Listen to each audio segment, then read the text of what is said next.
டடான். நீயா? நீயாவா?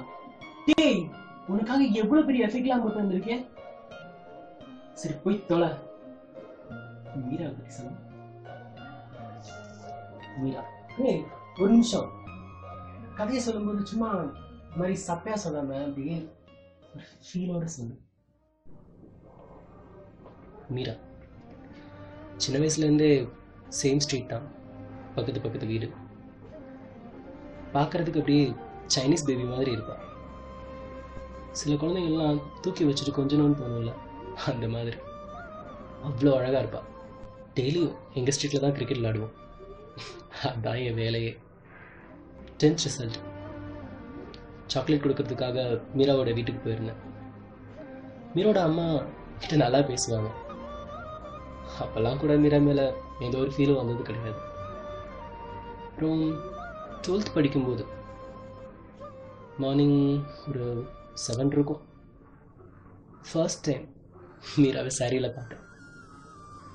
Oh my God, அவ்வளோ அழகு.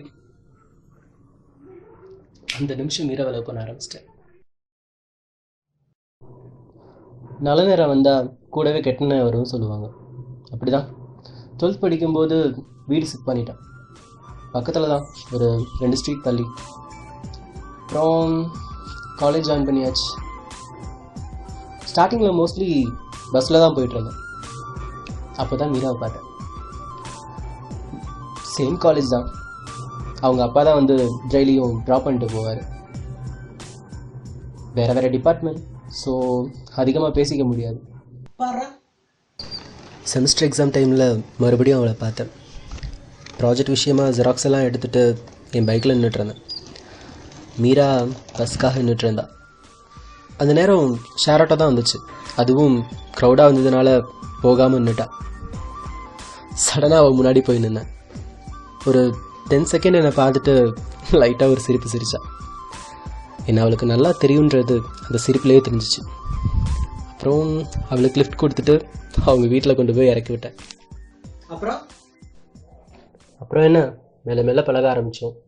காலேஜுக்கு வரும்போது பஸ்ஸில் வருவாள், வீட்டுக்கு போகும்போது நான் ட்ராப் பண்ணுவேன்.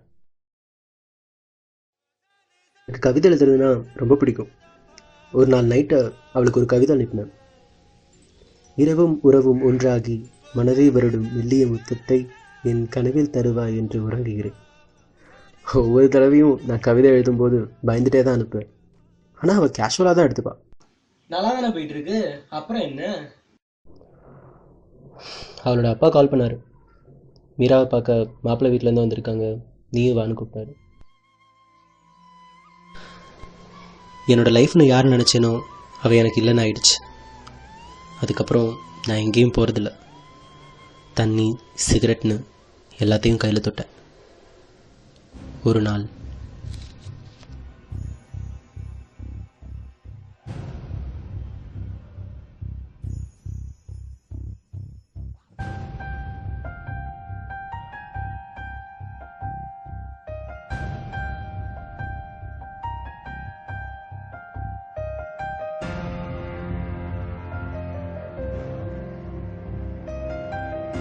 Kiss me,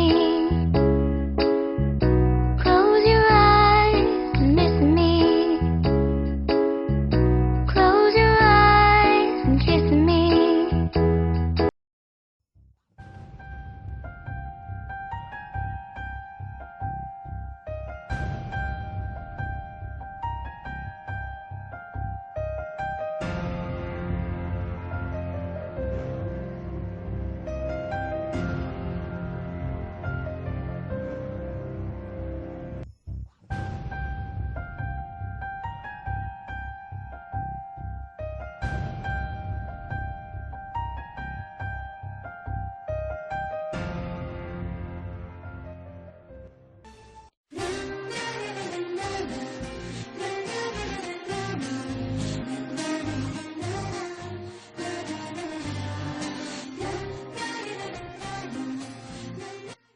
ஏய் நிப்பாட்டு.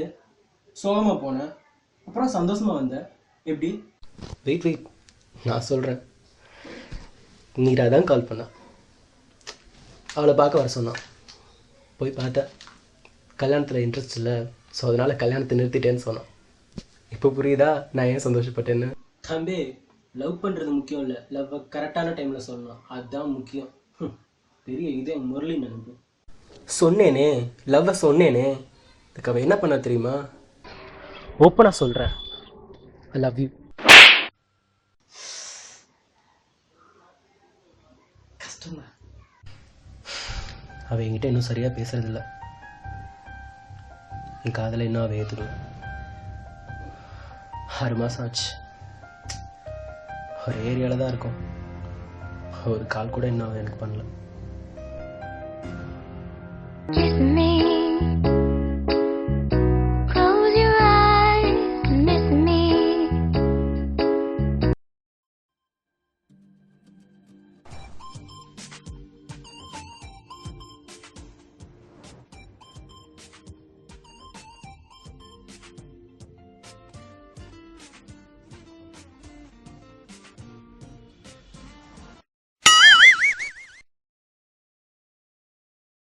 ஏன்டா இப்படி பண்ண?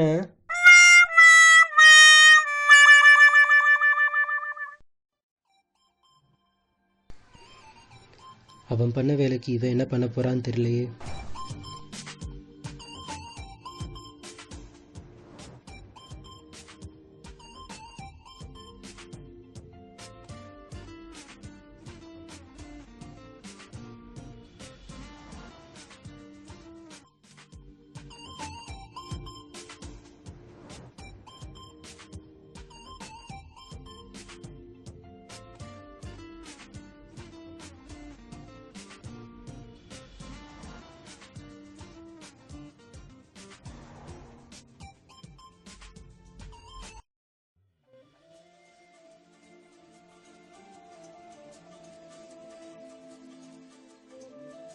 கிருஷ்ணா, சாரி, இத்தனை நாள் உன்னை வெயிட் பண்ண வச்சுட்டேன். இன்னைக்கு உன் பர்த்டே, ஸோ இப்போ சொல்கிறேன்.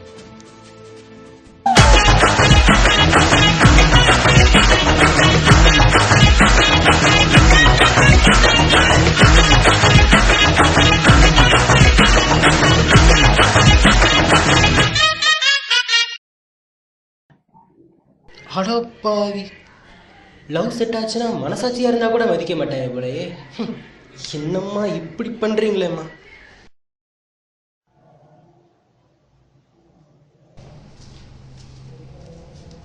வாங்க ஜி. என்ன ஜி, ஸ்கிரிப்ட் வேலை எப்படி போயிட்டு இருக்கு?